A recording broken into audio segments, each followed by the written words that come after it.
That first night with the motorbike should have been perfect. It almost was. James cooked dinner, his specialty. Fried rice with whatever vegetables they had, while Diep told him stories about the week. How she'd bought the wrapping bags. How she'd fixed the torn ones in the rain. How Nee had brought her water without being asked. They ate slowly, savoring both the food and the simple fact of being together again. But around 9 o'clock, headlights swept across their front gate. Not one car, two. James froze, chopsticks halfway to his mouth. Diep's hand found his under the table. They both knew those headlights. Expensive cars didn't come down dirt roads in the middle of nowhere unless they were looking for something specific. Or someone. Mr.Hoan stepped out of the first car, but this time he wasn't alone.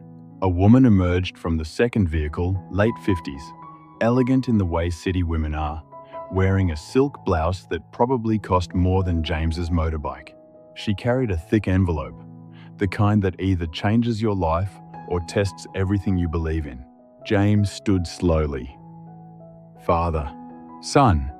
Mr. Hoan's voice was formal, careful. "May we come in? There's something we need to discuss. All of us." Here's what Diep noticed. Mr. Hoan's face wasn't cold anymore. It was almost nervous. Like a man about to make an offer he's not sure will be accepted. They gathered at the table, the small wooden one that suddenly felt very crowded. Nee had fallen asleep on the mat. Thank God. Whatever this was, it needed to happen without little ears listening. The woman spoke first. "I'm Mrs. Lan.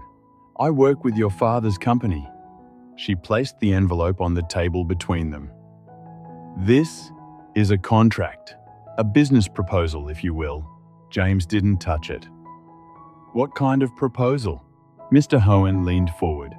"I've been doing a lot of thinking since I last spoke with Diep, about what I said to her, about what you've built here."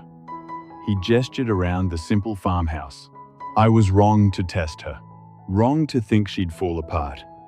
Wrong about a lot of things." "So this is an apology?" James's voice was guarded. "It's more than that." Mrs. Lan opened the envelope, pulling out documents.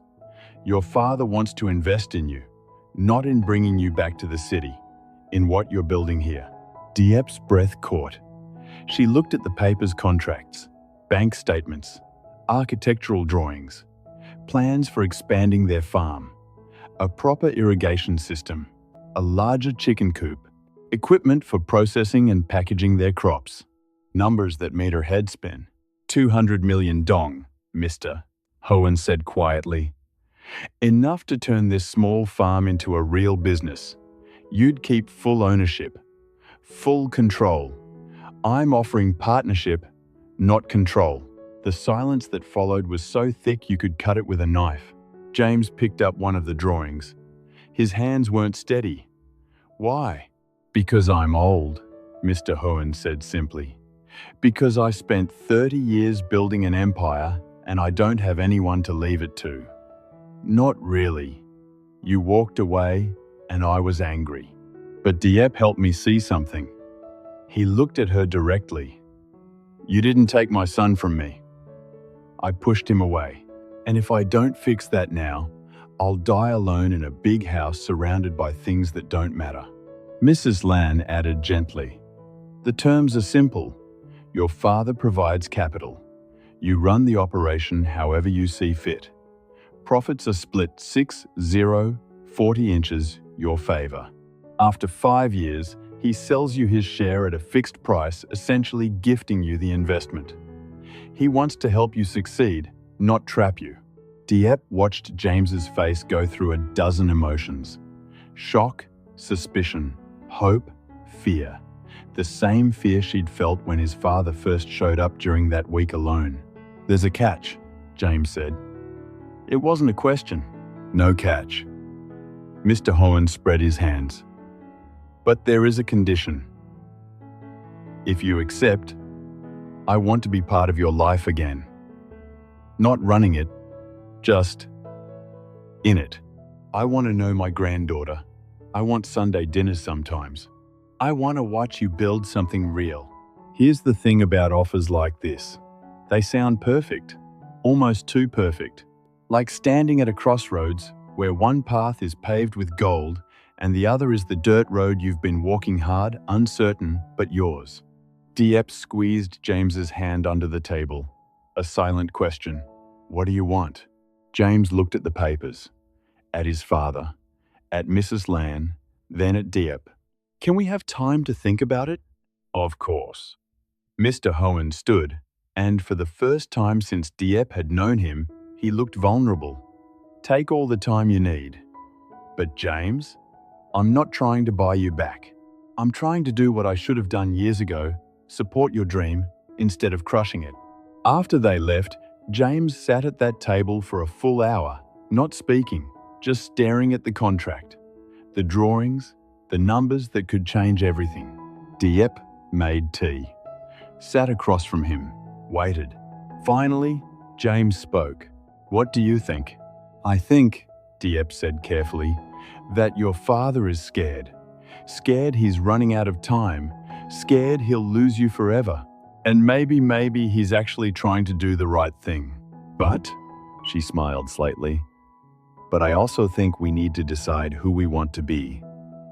Do we want to stay small and safe? Or do we want to build something bigger than what we dreamed about in that cafe? James looked at her. Really looked. You sound different. I am different. Diep reached across the table, covering his hand with hers. 5 days alone taught me something. I'm not afraid of hard work. I'm not afraid of risk. I'm only afraid of losing what we have: this peace, this love, this life where we choose each other every day. What if accepting his money changes that? What if it doesn't? Diep countered.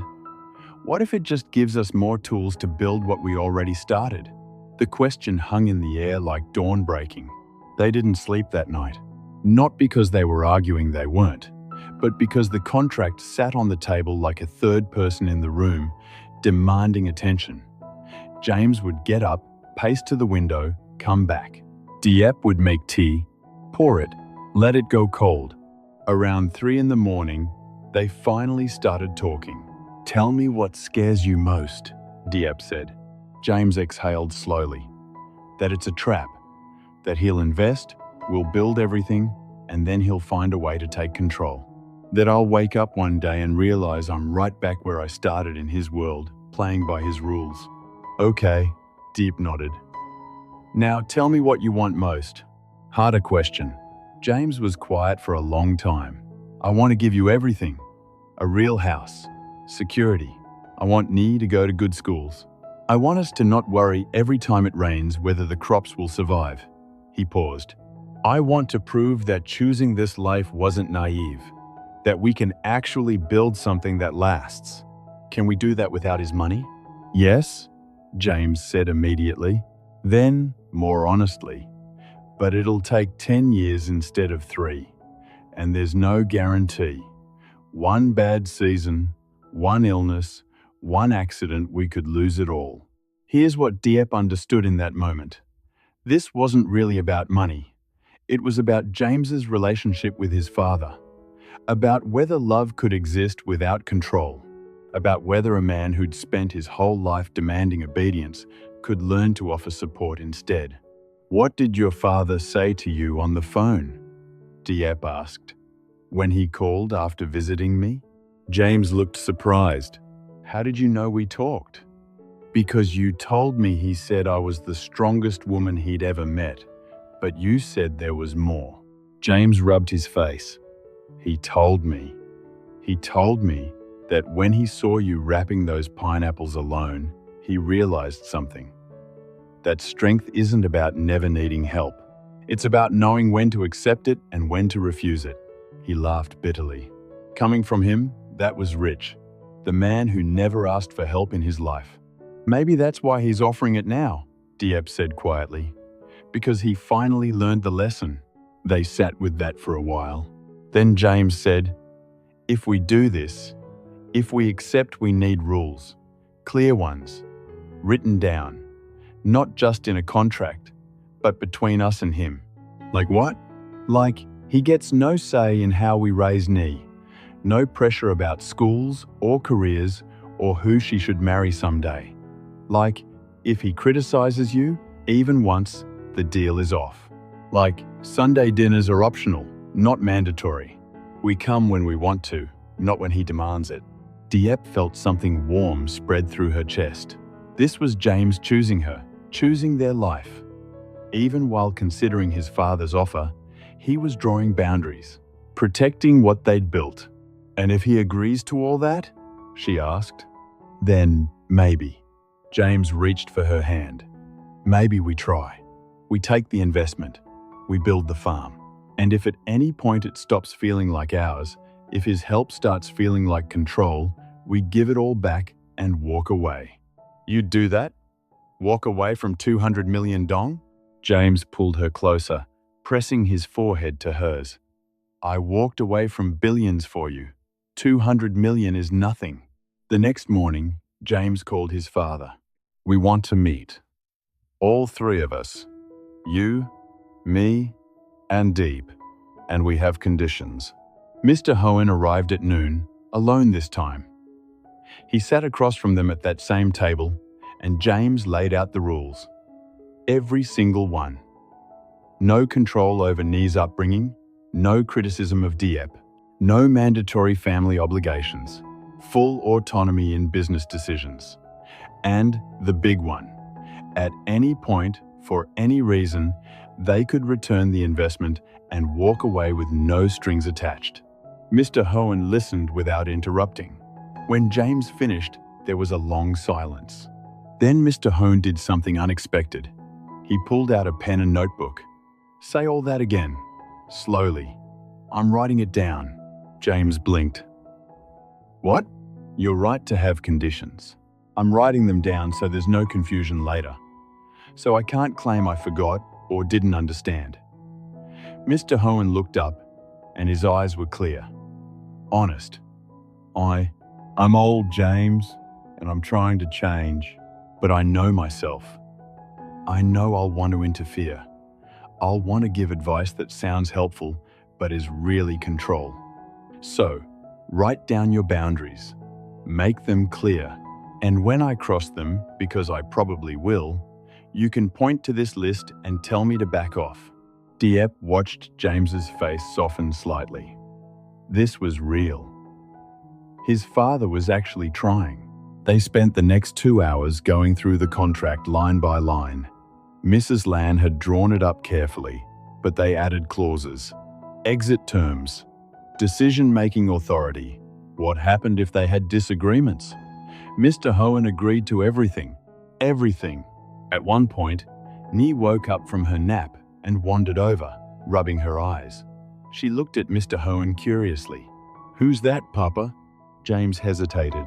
Then, that's your grandfather. Nee studied Mr.Hoan with the brutal honesty of children. You're very tall. Mr.Hoan smiled, the first real smile Diep had ever seen from him. You're very small.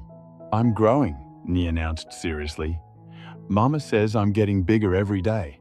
I bet you are. Mr.Hoan reached into his pocket and pulled out a small wrapped candy. May I? He looked at James, asking permission. James nodded.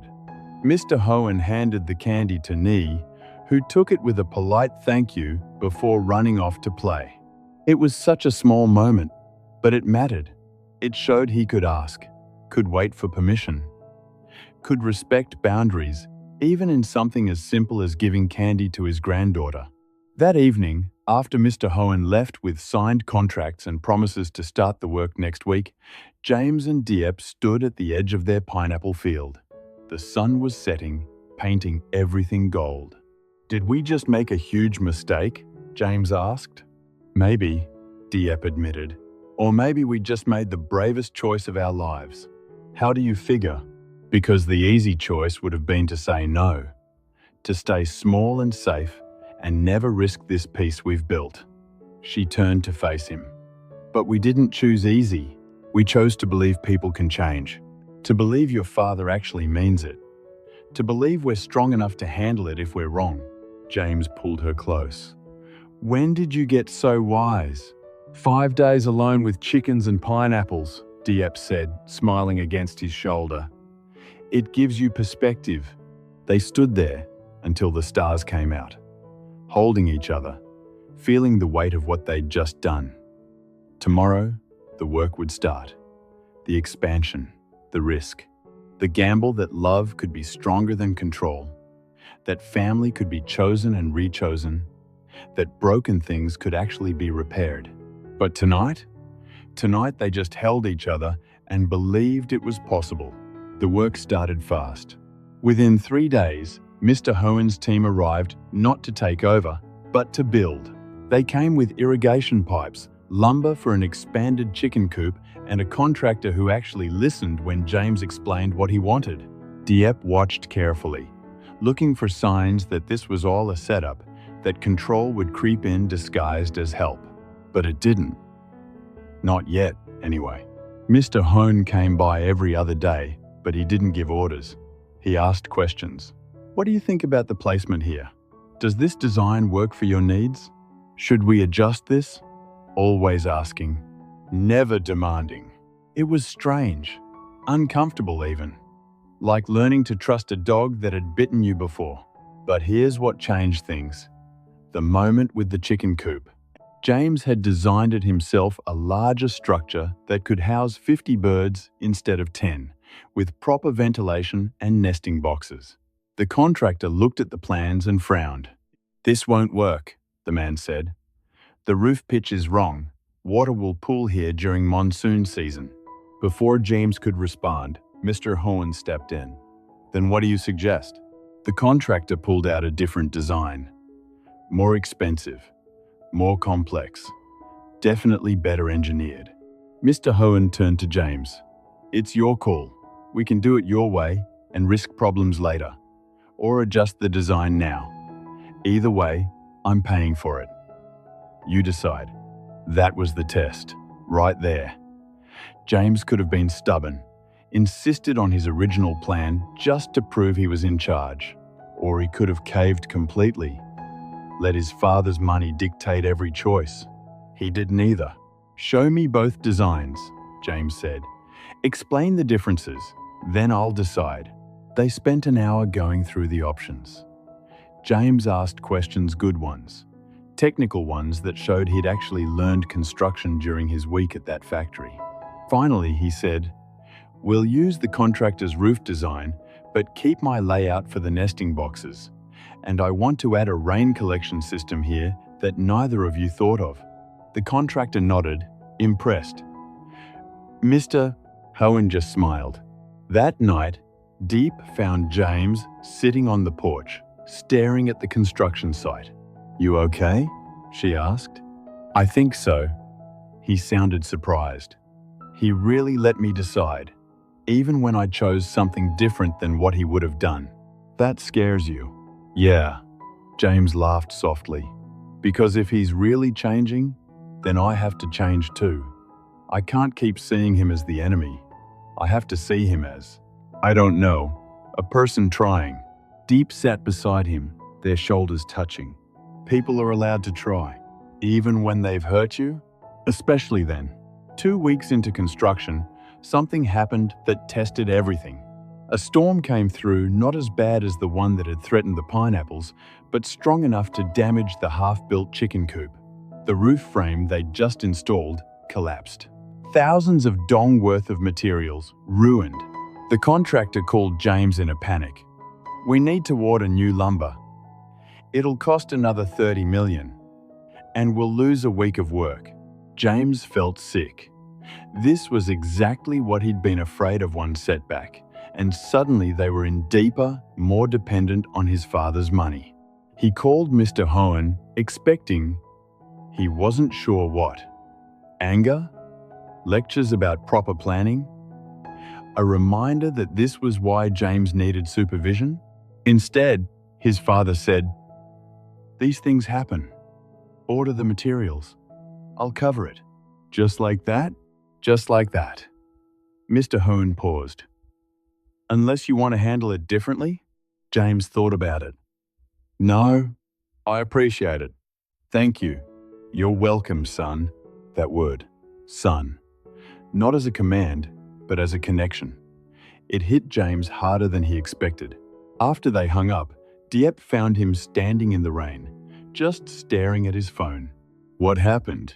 Nothing bad, James said slowly. That's what's weird. Something went wrong, and he just helped. No strings, no lectures, just helped. Diep took his hand. Maybe that's what fathers are supposed to do. I wouldn't know, James said quietly. I've never had one who did it before. The chicken coop was finished 3 weeks later. It was beautiful, practical and beautiful, which is the best combination. 50 chickens could live comfortably, with room to expand to 100. The rain collection system James had designed worked perfectly, and the roof, engineered properly, looked like it could survive anything. Mr.Hoan came for the unofficial opening. Just him, no entourage, no Mrs. Lan. He walked around the structure, examining the details. You built something good here, he said finally. We did, James corrected gently. You, me, the contractor, all of us. Mr. Hoan looked at him for a long moment, then nodded. Yes, we did. That evening, they had dinner together. Not at a restaurant, not at Mr. Hoan's mansion. At the small farmhouse table, eating Diep's cooking. Ni chatted about the chickens, how she'd helped name them all, how there was one particularly bossy hen that reminded her of her teacher. Mr. Hoan actually laughed at a 7-year-old's stories. He asked Ni questions about school, about her friends, about what she wanted to be when she grew up. A farmer, Ni announced. Like Mama and Papa. Mr. Hoan didn't flinch, didn't suggest she could be something better, just said, that's good work, important work. After Ni went to bed, the three of them sat on the porch. The new chicken coop stood proud in the moonlight. The pineapple field rustled in the breeze. The motorbike was parked beside a work truck they'd bought last week for hauling supplies. I have something to tell you both, Mr. Hoan said. Diep's hand found James's. Here it comes, she thought. The catch. I've been talking to my doctor, Mr. Hoan continued, about my health, about how much time I likely have left. He held up a hand as James started to speak. I'm not dying tomorrow, but I'm 72, and I'm tired. Very tired. Father, let me finish.